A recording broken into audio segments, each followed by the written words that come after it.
ერთ-ერთი ყველაზე სახიფათო მომაკვდინებელ ცოდვათაგან არის ამპარტავნება.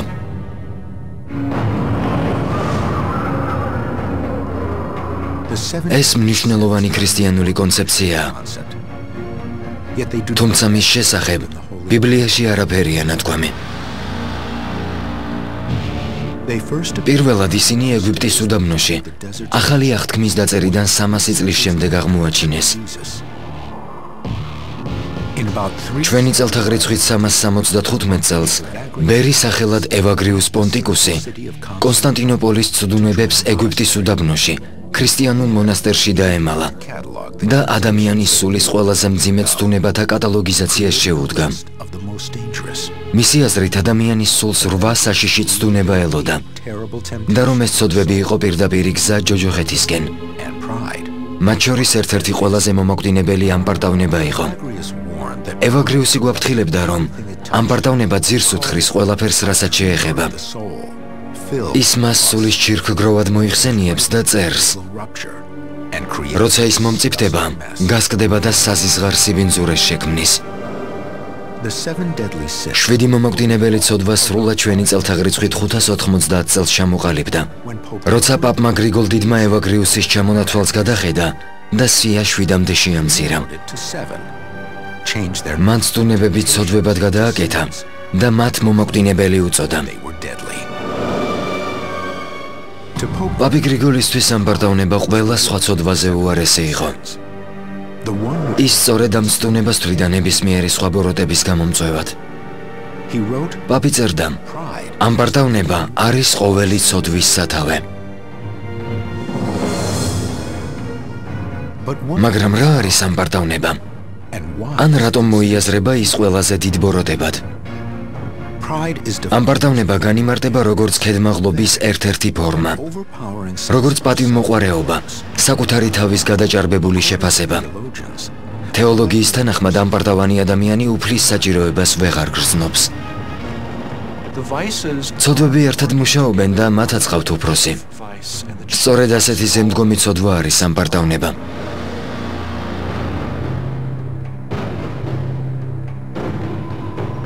ქრისტიანული ტრადიცია გვამცნობს, რომ ამპარტავნება ედემის ბაღისა და ადამიანის შექმნამდეც არსებობდა. ის სათავეს იღებს დროის დასაწყისიდან, როცა თავად ეშმაკი გაჩნდა.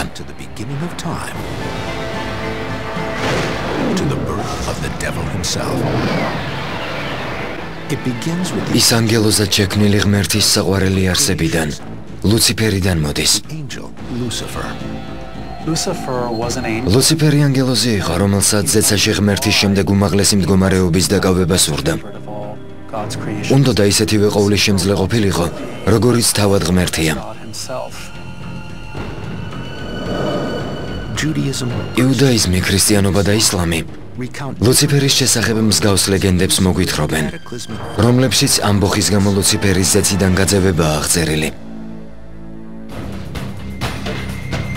ისლამურ საღმრთო წერილში შაიტანი ანუ სატანა ამპარტავნების გამო უარს ამბობს ღმერთის განკარგულებას და ემორჩილოს და მის ქმნილებას ადამს თაყვანისცეს. ის ამბობს, მე ადამიანზე უკეთესი ვარ, მე ცეცხლისა და ღმერთის სულისგან ვარ შექმნილი, ადამი კი მიწიდანო.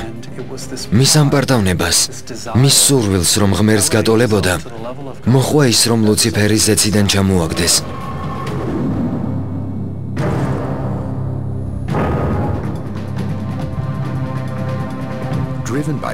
ამპარტავნებას საყოლილი სატანა ღმერთის წინააღმდეგ ამბოხს არ უძღვება. ანგელოზები მათთან ზეციურ ომში ჩაებმებიან და სატანასა და მის მიმდევრებს ჯოჯოხეთში უკრავენ თავს.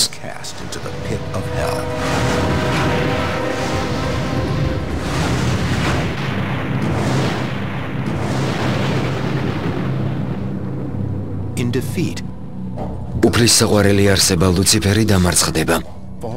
ის ზეციდან ჯოჯოხეთში ჩავარდება და სატანის სახეს მიიღებს.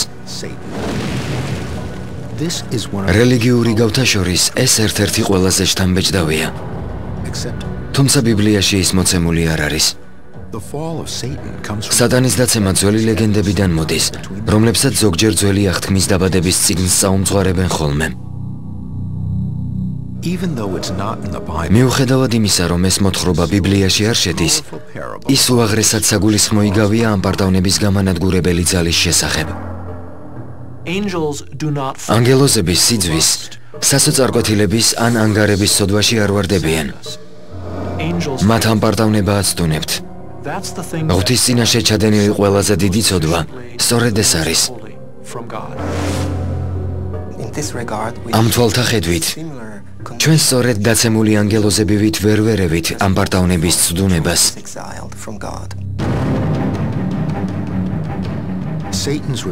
სატანის ამბოხი გრძელდებოდა. მან ღმერთის უდიდესი ქმნილების ადამიანის მოწამვლა გადაწყვიტა. სამოთხის ბინადართა ადამისა და ევას საცდუნებლად სატანამ ჯოჯოხეთის ტახტი მიატოვა. თავისი ბოროტის ძრახვების განსახორციელებლად ეშმამ კვლავ ამ პარტავნებას მიმართა. აქ ედემის ბაღში მან ადამი აცდუნა. სწორედ ამისთვის მიმართა ეშმაკმა ადამიანურ ამ პარტავნებას.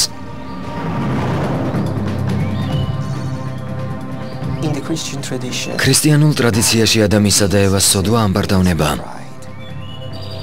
მათ ღმერთის მიერ დადგენილი წესრიგი დაარღვიეს, მის რჩევას ყური არ ათხოვეს და გველად გარდასახული სატანის ცდუნებას აყვნენ. გველად გარდასახული ეშმაკი ადამსა და ევას სიკეთისა და ბოროტების აკრძალული ხის ნაყოფის გასინჯვას ურჩევს. ღმერთის გაფრთხილების მიუხედავად, ადამი და ევა ცდუნებას აყვებიან და უფლის სიბრძნის შეცნობის ნაცვლად სირცხვილითა და სევდით სავსე სამყაროში აღმოჩნდებიან. მათ საკუთარი სიშიშვლის შერცხვებად ასე უარყოფენ ისინი სამოთხეს, რომელშიც ცხოვრობდნენ. ცოდვა სატანას არ შეუქმნია. მან ქვეყანაზე ცდუნება გაავრცელა, რომლის შეზღუდვაც შეუძლებელი გახდა. ის მოუშორებელი ჭირი აღმოჩნდა, რომელმაც ყველა კუთხე კუნჭულში გაიდგა ფესვები. სატანა ამაზე არ გაჩერებულა. ზეციური ბრძოლისა და ედემიდან გაძევების შემდეგ სატანა ადამიანის არჩევანის თავისუფლებას დაემუქრა. ბიბლია გვეუბნება, რომ ღმერთმა ადამიანს თავისუფალი არჩევანის შესაძლებლობა მისცა. რელიგიური მოაზროვნეების აზრით, არჩევანის შესაძლებლობა კაცობრიობის უდიდესი მონაპოვარია. ის ადამიანს ან ღმერთთან მიიყვანს, ან ეშმაკთან. ამ ქვეყნად მუდმივი ბრძოლაა საჭირო. ამ ბრძოლის საჭიროება არ გაქრება სატანის გაძევებასთან, მასზე უარის თქმასთან ერთად, ან მხოლოდ იმიტომ, რომ ვიღაც სიბნელიდან სინათლისკენ შემოbrunდება. ადამიანსა და სატანას შორის ურთიერთობა, რეალური იქნება ეს თუ ალეგორიული, ყველაზე უკეთ ცდუნების შეწინააღმდეგებაში ვლინდება.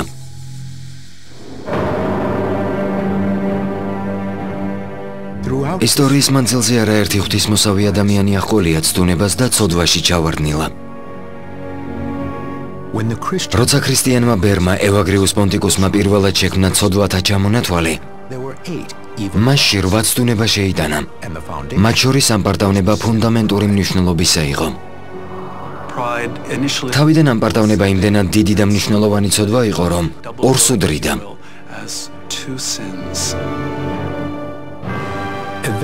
ევაგრიუსმა ის ორ დამოუკიდებელ ნაწილად დაყო: პატივმოყვარეობად და ამ პარტავნებად.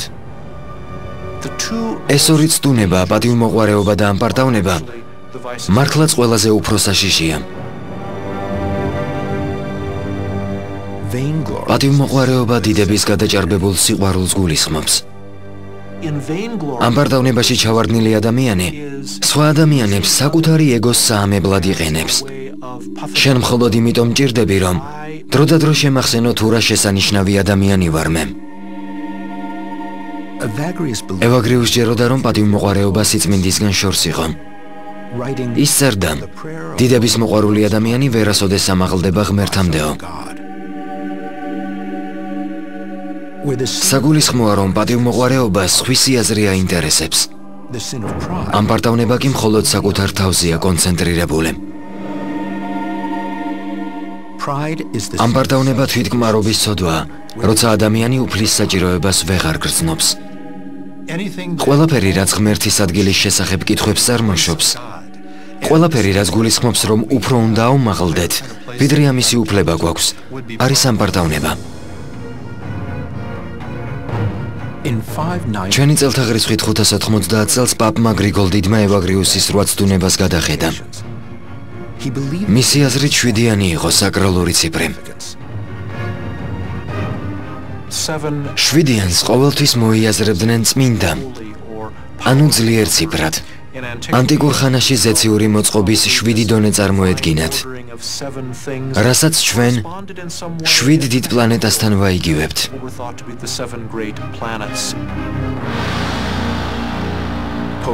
პაპმა გრიგოლმა ევაგრიუსის სიიდან 2 ცდუნება შეაერთა და ამ პარტავნების მომაკვდინებელ ცოდვად ჩამოაყალიბა.